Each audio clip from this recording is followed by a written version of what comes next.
Olá, alunos da Escola João Ramalho. Essa aula é direcionada para os alunos do segundo ano do ensino médio, período noturno. Dando sequência ao que a gente vinha falando na última aula, nós estamos trabalhando sobre o tema de indivíduo. Hoje nós vamos falar um pouquinho sobre John Locke, um filósofo muito importante no século XVII, para poder, que intervém de uma forma de politicamente muito forte, de uma forma na filosofia também de uma maneira muito contundente, e ele contribui para essa formação posterior do conceito de indivíduo, tá? Vamos conhecer um pouquinho a ideia de John Locke, vamos ver um pouquinho da sua biografia. John Locke nasce em 1632, é inglês, filho de um advogado que também era capitão da cavalaria parlamentar. Era de família burguesa, né? A ideia de burguesia no século XVII, burguesia é uma classe social que está em ascensão, é uma classe social que começa a deter poder, né? Começa a deter dinheiro, poder aquisitivo, começa a ter posses. E é uma classe que, ao mesmo tempo que é interessante para o rei ter como aliados, uma vez que eles detêm poder, é também um incômodo, né? Porque a partir do momento que eles têm o poder, eles também começam a reivindicar alguns direitos de voz, né? Direito de falar, direito de agir dentro da política. Eles começam meio que lutar, existe uma crise política porque eles começam a lutar para dividir o poder, né? Não ser um poder centralizado no rei e na igreja, né? Porque os dois andavam juntinhos. Bom, ele estuda em Oxford, ele se forma em 1656 e já em 1660 ele é convidado para ser professor dessa faculdade tão importante. Ele é nomeado a professor, ele deu aula de retórica e de grego antigo, tá bom? Ele é formado em medicina, também estudou filosofia, tornou-se mais tarde membro da Academia Científica da Sociedade Real de Londres, e essa academia era uma academia onde eles trabalhavam com muitas pesquisas. Então, John Locke se torna pesquisador dentro dessa academia, ele desenvolve muitas pesquisas, e isso dá a ele condições de conviver com muitos cientistas da época, inclusive dentre eles Isaac Newton, tá? Ele também ele residiu na França por questão de missão diplomática. Então você percebe que John Locke ele tinha uma vida, ele tinha umas relações de John Locke com pessoas muito importantes, né? Relações não só diplomáticas, mas eles tinham uma trama de relações importantes, pessoas que eram cientistas, pessoas que eram lords, tinham pessoas dentro do governo, tinham pessoas dentro da ideia dentro da classe social da burguesia. Então ele era uma pessoa que tinha um certo reconhecimento e uma certa credibilidade. Mas não se esqueça que no período que John Locke ele vive, né, o seu período da sua vida, da sua existência, é um período de conflito político, né? É um conflito, uma luta entre poderes, o poder monárquico junto com a igreja, que quer manter o poder total sobre o Estado e sobre o dinheiro, sobre todas as coisas, sobre as propriedades, e o poder da classe burguesa, né, que vem crescendo, vem adquirindo terras e querem tirar esse poder total de cima do rei. Ele fica no meio nessa confusão toda, então ele cresce no meio disso, ele estuda no meio disso e desenvolve as suas ideias, as suas teorias, que nós vamos falar um pouquinho mais para frente. Por enquanto nós vamos falar um pouquinho das ideias dele no sentido filosófico. Ele era totalmente contrário à ideia, o conceito de ideias inatas. Ideia inata é aquela concepção de que nós temos algumas ideias que originam da própria mente ou que nós já nascemos com elas.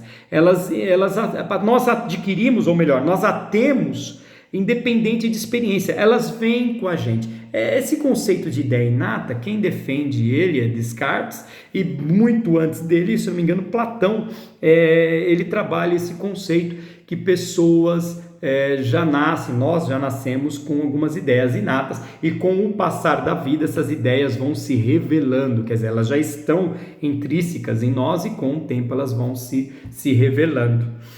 Para John Locke, não, ele é totalmente contra esse conceito de ideia inata. Ele acredita que ele é representante do empirismo, né? Empirismo vem da ideia de experiência, e ele acredita que as nossas ideias, elas são consequências das experiências que vivemos. Não nascemos com algumas ideias inatas, que vêm do acaso. Para ele, as ideias são consequências das nossas experiências, quer sejam externas ou internas. Quando nós falamos em experiência externa, nós estamos falando de sensações. É quando nós sofremos as experiências externas através dos nossos sentidos, das nossas sensações. E quando ele fala das nossas experiências internas, é através da nossa capacidade de reflexão sobre as experiências que recebemos através das sensações. Falei, você não entendeu nada. Vamos tentar explicar. Ele traz um conceito que nossa mente é como uma tela de pintor. Imagine um pintor que vai começar a sua obra de arte e ele tem uma tela em branco. Então a nossa mente é a tela em branco, não tem nada ali, é no seu branco. Quando você recebe experiências externas, é como se o pintor tocasse na tela com as tintas. E essa marca das tintas, ao ser trabalhadas na tela branca, é a nossa reflexão. E aí nós marcamos a nossa mente, que outrora era em branco, a partir das nossas experiências externas e internas, e daí vem as nossas concepções. Então, para ele, a mente, ela é uma página em branco que recebe as suas reflexões externas. E não existe nenhuma mente humana que não tenha passado pelos sentidos, pelas experiências dos sentidos. Então não existe essa ideia que nós nascemos com algumas ideias inatas, esse conceito de ideias inatas. Para ele não. Para ele nós desenvolvemos as nossas ideias, os nossos conhecimentos a partir das experiências que nós vivemos. Legal. E para que ele desenvolveu essa teoria? Lembre-se que John Locke, ele vive num período monárquico, onde o poder está na mão dos reis e da igreja. E nós falamos nas aulas anteriores, que o reinado, né, quando eu falei sobre não foi nem nas aulas anteriores, faz tempo que eu falei isso em outras aulas, faz tempo. Quando eu dei aula sobre o estados teocráticos. Quando eu falei sobre estados teocráticos, são estados dirigidos por divindades, né, pelos conceitos do divino ou da religião. Então, quando a gente fala sobre isso, a gente trabalha a ideia que o rei, ele é ungido, ele é escolhido por Deus. Presta atenção para você entender o que John Locke estava criticando quando ele criticava as ideias inatas, ideias que já vêm com a gente. O rei, ele era escolhido e direcionado por Deus e capacitado por Deus para tal coisa. Ele nasce para isso. Antes dele nascer, ele recebe as ideias inatas para poder ser rei. Então, a família real é uma família escolhida por Deus para governar a nação. Esse é o conceito de ideia inata. E aí, com o passar dos seus conhecimentos, o passar dos seus estudos, vai despertando, ele vai redescobrindo aquilo que ele já tinha. Essa era a ideia anterior. Então, Locke, quando ele é contra as ideias inatas, ele é contra esse tipo de governo, dizer que pessoas são escolhidas por Deus para governar. O que ele entende é que pessoas preparadas, pessoas que estudam, pessoas especialistas em suas áreas, porque estudaram, por causa das experiências, eles eram uma tela em branco, mas eles preencheram essa tela com seus estudos e conhecimentos, experiências. Essas pessoas estão preparadas para governar o povo. E John Locke, ele vai trabalhando nessa ideia, ele trabalha a ideia de monarquia constitucional. Ele sai do conceito de absolutismo. Absolutismo é quando o poder está centralizado numa única pessoa, numa única figura, no caso, o rei. No caso, o rei e a igreja. Os dois de mãozinhas dada, né? Juntinhos ali, governando todo o povo com tudo aquilo que eles queriam, da maneira que eles queriam. Presta atenção. A igreja representa o divino escolhe a família real, né? O divino determina quais são as leis religiosas que vão determinar as leis políticas que devem ser seguidas pelos seus súditos. Tudo isso na mão de uma pessoa que tem um poder. Ele pode até ter os seus conselheiros, mas quem dizia o que era ou não era, era o rei. A palavra do rei era a ordem, era a lei e ponto final. Luke não.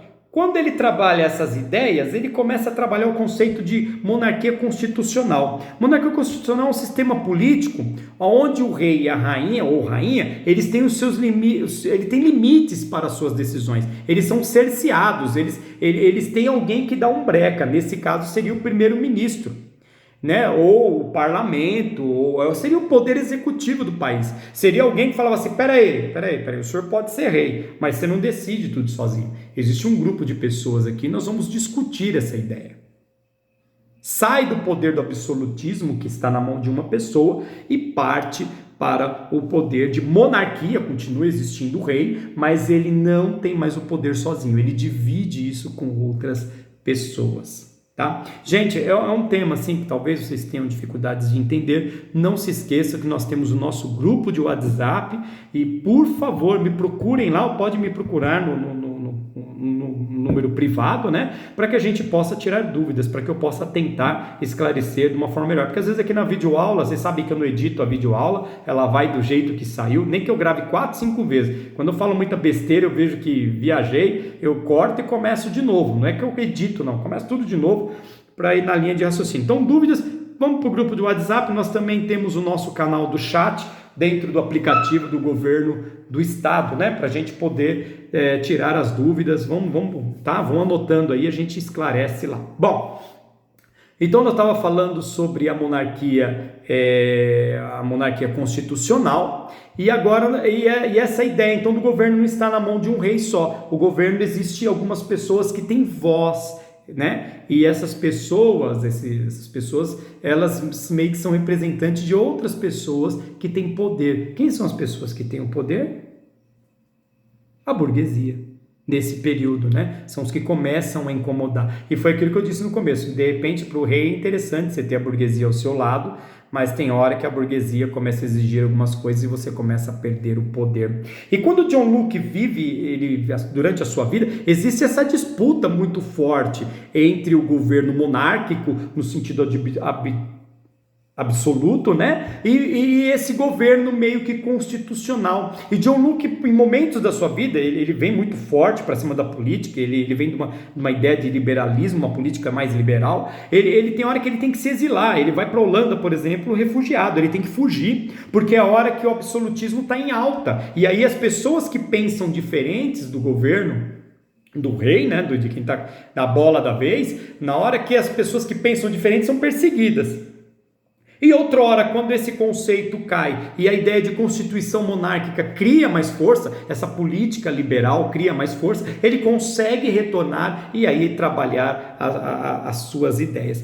Dentro dessa ideia de conceito de constituição monárquica ou monarquia constitucional, lá na frente vai nascer a ideia da democracia liberal, que é um governo democrático e aonde são respeitados os direitos, né, e a liberdade individual, né, são reconhecidas e protegidos. Isso nasce lá para frente. John Locke também vive a Revolução Gloriosa Inglesa, se fala muito isso em história, e essa revolução acontece uma coisa muito interessante, é a primeira vez que o parlamento liberal, essa ideia constitucional, assume o controle do Estado. Eles chega para lá no rei e fala, segura tua onda aí, você não vai perder teu trono, mas você não vai mandar agora. E aí eles ditam algumas regras, algumas leis para o povo, né? E algumas coisas que iam totalmente contra a ideia do reinado. John Locke, ele escreve um tratado que é sobre o governo civil, e na sua obra ele dividiu o governo em 3 divisões, três poderes, né? Desculpa, ele dividiu o governo em 3 poderes, e esses 3 poderes, nós conhecemos ele hoje, nem que seja na parte teórica: legislativo, executivo e judiciário. Lembre lá no absolutismo, quem que exercia o poder legislativo? O rei. Quem que exercia o poder executivo? O rei. Quem que exercia o poder judiciário? O rei. Eram os 3 poderes em uma única pessoa. Ou uma única pessoa no sentido Estado e Igreja, tá? Então, numa única pessoa. Então, quando John Locke escreve esse tratado, ele vai falar sobre 3 poderes. E esses 3 poderes vão originar a democracia, que inclusive nós, na teoria, vivemos no Brasil. Eu gostaria muito que fosse mais na prática. O discurso é muito bonito, muito bacana, mas eu não sei se a gente consegue viver isso de uma forma íntegra, né? Dentro da nossa realidade no Brasil. Vamos tentar entender um pouquinho hoje, o que é um espelho do que eram as ideias de John Locke, o que é o poder legislativo, executivo e judiciário. Bom, o legislativo é o poder que estabelece as leis do país. A responsabilidade do legislativo é estabelecer as leis do país. E estas leis, ele é composto pelo Congresso Nacional, que aí está a Câmara, os deputados e todo o parlamento em si. Tá? O poder executivo é o poder destinado a executar e gerir as leis no país. O legislativo cria as leis.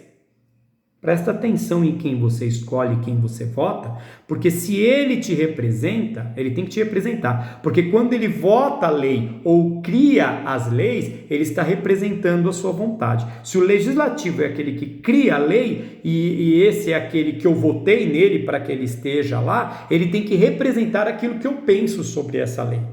Né? Então precisa prestar atenção em quem que você vota. De repente você vota numa pessoa que pensa totalmente contrário ao que você pensa, então ele não está te representando, ele está representando um outro grupo, não você, tá bom? O poder então legislativo é o que determina, que estabelece as leis. O executivo é aquele que faz com que essas leis se cumpram, é ele que vai fiscalizar. E o judiciário, ou melhor, esse é o que vai fiscalizar e gerir as leis do país. Já o judiciário é aquele que atua no cumprimento das leis. Ele é responsável em julgar as causas conforme a Constituição do Estado. Então, o executivo vai fiscalizar, ele vai executar essas leis, e o judiciário responsável, ele vai julgar conforme a Constituição. É ele que vai julgar, vai ver se as leis estão sendo cumpridas ou não, tá bom?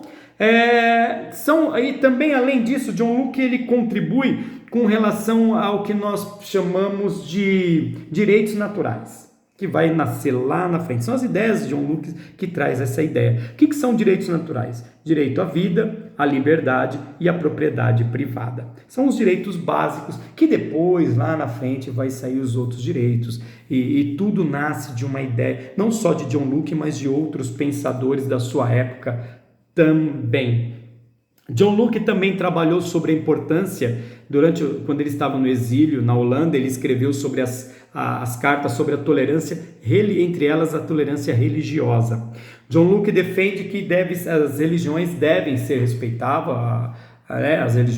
respeitadas, desde que elas cumpram as funções de defender a vida, a liberdade e a propriedade. Novamente, nós vamos para o tema que depois vai dar origem à ideia de direitos naturais. Tá bom? Ele também batia muito forte que a igreja e o Estado deveriam ser separados, não pode a igreja dividir o poder, né? Dividir o cenário político. Governo é uma coisa, igreja é outra, são 2 campos diferentes. Então você percebe que John Locke, no período que ele viveu um período onde ele teve, embora ele tenha sido reconhecido como poucas pessoas aconteceram, existem muitos pensadores, por exemplo, Maquiavel, que só foi reconhecido como pensador, como as suas obras, as suas ideias, depois que ele morreu, mas John Locke não, como alguns poucos, ele conseguiu ser reconhecido e conhecido na sua sociedade ainda em vida, né? Ele contribuiu muito, mas para isso ele teve muitos inimigos, teve que viver exilado e depois ele conseguiu fazer as suas ideias. E John Locke contribui muito com a ideia do indivíduo, porque a partir do momento que você consegue dar voz ao povo, dar voz ao ser, dar voz ao indivíduo, determinar ou conseguir direcionar a liberdade a ele, que no caso é direito à vida, direito básico, né? Direito à vida, à liberdade e à propriedade. Quando o indivíduo ele tem direito a ter propriedade, né? Quando uma pessoa tem direito a ter propriedade, ela torna-se indivíduo. Bom, eu espero ter sido claro, né? E qualquer dúvida, o nosso grupo de WhatsApp está lá, eu aguardo vocês, eu espero que tenham dúvidas, né? Eu fico preocupado quando os meus alunos não têm dúvida, sempre falo isso para vocês em sala de aula. Quando os meus alunos não têm dúvida, ou o professor é bom demais, ou ele é ruim demais. E eu duvido que eu seja bom demais. Então eu também não quero ser ruim demais. Não é possível que eu não tenha deixado algumas pontas soltas ou que não haja dúvida. Vamos lá para o grupo de WhatsApp para a gente poder discutir melhor e aprender mais, tá bom? Um beijão para vocês, fiquem com Deus e se cuidem.